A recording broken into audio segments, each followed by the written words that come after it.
প্রতিষ্ঠান প্রধান নিয়োগ পরীক্ষার লিখিত পরীক্ষা অলরেডি অনুষ্ঠিত হয়ে গেছে। আর লিখিত পরীক্ষার রেজাল্ট আমরা হয়তো বা এই সপ্তাহে বা আগামী সপ্তাহেই পেয়ে যাব। আর তার খুব অল্প সময়ের মধ্যেই শুরু হবে ভাইবা। আর ভাইবাতে থাকবে মোট 20 নাম্বার।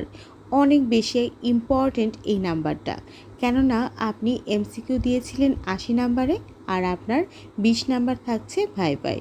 Total 100 marks. এই টোটাল মার্কসটার উপরে ডিপেন্ড করছে আপনার চাকরি পাওয়া না পাওয়া সব কিছু।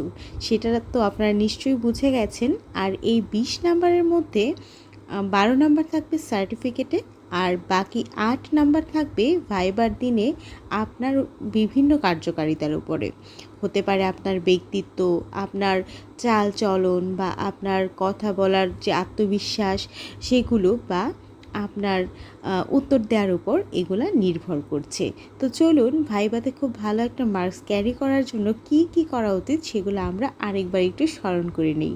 আমি জানি আপনারা সবাই জানেন, তবু যেন ভুলে না যাই সেজন্যই আমি মনে করিয়ে দিচ্ছি। চলুন শুরু করি। ভাইভাতে ভালো করার জন্য প্রথমে যেগুলো দরকার সেগুলো হচ্ছে আত্মবিশ্বাস, মার্জিত পোশাক, সততা এবং সঠিক উপস্থাপন খুবই জরুরি। আপনি হয়তোবা একটি প্রশ্নের উত্তর খুব ভালোভাবে জানেন, কিন্তু সঠিকভাবে বা আত্মবিশ্বাসের সাথে উপস্থাপন করতে না পারার জন্য আপনি হয়তোবা পরীক্ষকের মন মতো উত্তর দিতে পারছেন না। তারপর একটা ব্যাপার হচ্ছে, আপনি হয়তোবা কিছু প্রশ্নের উত্তর নাই জানতে পারেন। সেই ক্ষেত্রে কোনো অসৎ পন্থা অবলম্বন না করে বরং সরাসরি যদি আপনি বলেন যে আমি দুঃখিত, এই মুহূর্তে মনে করতে পারছি না, তাতেই পরীক্ষক বেশি সন্তুষ্ট হবেন। তাছাড়া সংক্ষেপে শুদ্ধ উচ্চারণে প্রশ্নের মূল উত্তর দিন। অপ্রয়োজনীয় কথা পরিহার করুন এবং বডি ল্যাঙ্গুয়েজ যেন সোজা হয়ে বসা এবং আই কন্ট্যাক্ট ঠিক রাখুন। আই কন্ট্যাক্ট বলতে আপনি একদমই পরীক্ষকের চোখে চোখ রেখে উত্তর দিন, যেন তিনি আপনাকে খুবই কনফিডেন্ট মনে করেন। আরেকটি ব্যাপার হচ্ছে, প্রতিষ্ঠান সম্পর্কে খুব ভালোভাবে জেনে নিন। আপনি যেহেতু একটি শিক্ষা প্রতিষ্ঠানের প্রধান হতে চলেছেন, তাই একটি শিক্ষা প্রতিষ্ঠান কিভাবে কি করতে হয়, সেখানে কি কি হয়, সবগুলো ব্যাপার আপনি ইন ডিটেলস জানার চেষ্টা করুন। একটি স্কুল বা একটি কলেজ বা একটি মাদ্রাসা সম্পর্কে আপনি যে ডিপার্টমেন্ট থেকে পরীক্ষা দিচ্ছেন সেই ডিপার্টমেন্ট সম্পর্কে খুবই পুঙ্খানুপুঙ্খভাবে জানার চেষ্টা করুন। ভাইভাতে ভালো করার জন্য বিস্তারিতভাবে কিছু পূর্ব প্রস্তুতির কথা বলছি। সেগুলো হচ্ছে, নিজেকে জানুন। নিজের নাম বলতে আপনারা সবাই নিশ্চয়ই নিজের নাম জানেন, সেটা বলছি না। আপনার নিজের নামের অর্থটা অবশ্যই জানবেন। আপনার নিজের নামের অর্থ যদি কেউ জিজ্ঞেস করে আর সেটা যদি আপনি না বলতে পারেন, ভাইভা বোর্ডে এই ব্যাপারটা সত্যি লজ্জাজনক। সেজন্য আপনার নিজের যে নাম সেটার অর্থ খুব ভালোভাবে জানবেন। আপনার শিক্ষাগত যোগ্যতা বা আপনার জেলা, আপনার শখ, আপনার পূর্ব অভিজ্ঞতা, এই সম্পর্কে আপনি আত্মবিশ্বাসের সাথে যেন কথা বলতে পারেন সেজন্য ইন ডিটেলস প্রিপারেশন রাখবেন।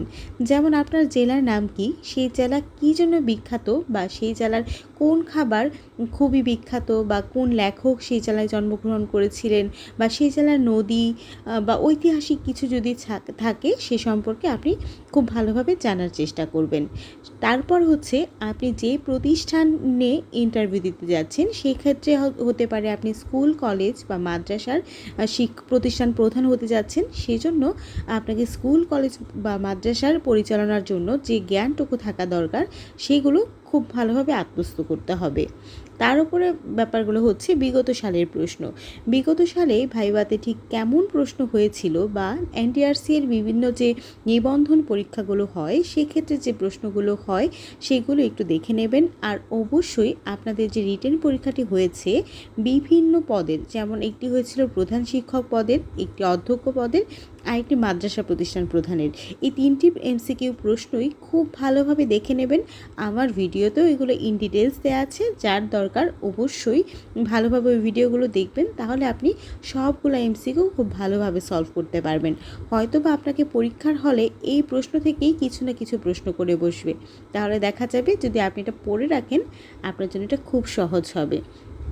তারপরের খুবই গুরুত্বপূর্ণ ব্যাপারটি হচ্ছে আপনার সাজ পোশাক এবং আপনার খুব ফর্মাল বা একটা মার্জিত পোশাক পছন্দ করুন। ছেলেদের জন্য হালকা রঙের শার্ট ও গাঢ় প্যান্ট, মেয়েদের জন্য মার্জিত সালোয়ার কামিজ বা শাড়ি খুবই উপযুক্ত। সেক্ষেত্রে আপনারা আপনাদের কালারের বা যে রঙের পোশাকটি পরছেন সেটা যেন খুব বেশি কড়া না হয় সেটা অবশ্যই খেয়াল রাখবেন। আর হালকা মার্জিত একটি পোশাক পরিধান করার চেষ্টা করবেন। ভাইবা বোর্ডের আচরণ সম্পর্কে খুবই সচেতন থাকবেন। অনুমতি নিয়ে প্রবেশ করবেন, অনুমতি ছাড়া কেউ প্রবেশ করবেন না। প্রথমে ঢুকে ধন্যবাদ জানান, তারপর বসুন, বা আপনি আপনার ধর্মীয় রীতি অনুসারে আদাব বা আসসালামু আলাইকুম জানান। তারপরে আপনি বসুন এবং তাদের বডি ল্যাঙ্গুয়েজ যেন তাদের দিকে একদম সোজা থাকে, আপনি যেন একদম সোজা হয়ে বসেন এবং চোখের দিকে তাকিয়ে উত্তর দেন। মানে আই কন্ট্যাক্টটা খুবই জরুরি। আপনি যদি এদিক ওদিক তাকান তাহলে ভাইবা বোর্ডের পরীক্ষক মনে করবে আপনি ততটা কনফিডেন্ট নন, আপনি ততটা আত্মবিশ্বাসী নন যে আপনি তাকে ফেস করতে পারছেন। আর আপনি যদি একজন আত্মবিশ্বাসী মানুষ না হন তাহলে আপনি একটি প্রতিষ্ঠান প্রধান হওয়ার জন্য আসলে সঠিক বিবেচিত হবেন না। কেননা একজন প্রতিষ্ঠান প্রধানের উপর নির্ভর করে সেই প্রতিষ্ঠানের সার্বিক সব কিছু। একটি প্রতিষ্ঠান চালানোর জন্য প্রথমেই আপনাকে অনেক বেশি আত্মবিশ্বাসী এবং সচেতন হয়ে উঠতে হবে। তারপর ব্যাপারটি হচ্ছে আপনি একদম ঘাবড়াবেন না, খুব ধীর স্থিরভাবে আপনি প্রত্যেকটি প্রশ্ন শুনুন, তারপর জবাব দিন। আপনি যথেষ্ট অভিজ্ঞ মানুষ, আপনি যথেষ্ট শিক্ষিত মানুষ, সেটা তো বোঝাই যাচ্ছে, কেননা আপনি এখানে অ্যাপ্লাই করতে পেরেছেন, তারপর আপনি রিটেন পরীক্ষা দিয়েছেন এবং রিটেনে ভালো মার্কস ক্যারি করতে পারলেই আপনি ভাইবা বোর্ডে বসছেন। সো আপনি নিজের উপরে খুবই কনফিডেন্ট থাকুন, ভয় পাবার কিচ্ছু নেই। আপনি ঠান্ডা মাথায় পরীক্ষক কী বলছি সেটা আগে শুনুন, তারপর উত্তর দিন। আর যদি কোথাও আটকে যান সেক্ষেত্রে আপনি সরাসরি সরি বা দুঃখিত বলে দিন যে আমি এই মুহূর্তে মনে করতে পারছি না। যদি আমতা আমতা করেন তাহলে পরীক্ষক আপনার উপরে অসন্তুষ্ট হতে পারে। আর একটি ব্যাপার হচ্ছে কথা বলার সময় আপনি একটু শুদ্ধভাবে বলার চেষ্টা করবেন এবং স্পষ্ট উচ্চারণে বলার চেষ্টা করবেন। আঞ্চলিকতা পরিহার করবেন যেন আপনি স্বাভাবিকভাবে যে মানে অন্য এলাকার মানুষজনের সাথে স্বাভাবিকভাবে বা শুদ্ধভাবে কথা বলতে পারেন সেই ব্যাপারে পরীক্ষক ক্লিয়ার থাকতে পারেন। আর প্রতিটি প্রশ্নের উত্তর খুবই সংক্ষিপ্ত এবং পরিষ্কারভাবে প্রাসঙ্গিক হবে। অহেতুক কথা বলে আপনি নেতিবাচক প্রভাব একদমই বাড়াবেন না। আপনি যদি কথা বেশি বলেন তাহলে পরীক্ষকের মধ্যে অনেক নেগেটিভিটি কাজ করতে পারে। আপনি সততার সাথে প্রত্যেকটি প্রশ্নের উত্তর দিবেন, না জানলে আবার স্বীকার করবেন, মিথ্যা বা ভুল তথ্য দেবেন না। আর কোনো অবস্থাতেই পরীক্ষকের সাথে কোনো রকম কথা কাটাকাটির পর্যায়ে যাবেন না যে না আমি এটাই জানি বা এটাই ঠিক বা আমি ভুল করছি না, এরকম কিছু যেন না হয়। খুবই মার্জিত এবং বিনয়ের সাথে পরীক্ষকের সাথে কথা বলবেন। ইতিবাচক মনোভাব, সবসময় ইতিবাচক ও আত্মবিশ্বাসী মনোভাব বজায় রাখুন। আপনি আত্মবিশ্বাসী হলেই আপনি ভাইবা বোর্ডে 80% এগিয়ে যাবেন, সেটা তো একদম শিওর থাকুন। আর ভাইবা বোর্ডে যাওয়ার আগে শারীরিক সুস্থতার দিকে খুবই সচেতন থাকবেন, একদম টেনশন করবেন না, ঠিকঠাক খাওয়া দাওয়া করবেন, তাহলেই ভাইবা বোর্ডে ভালো একটি পারফর্ম করতে পারবেন।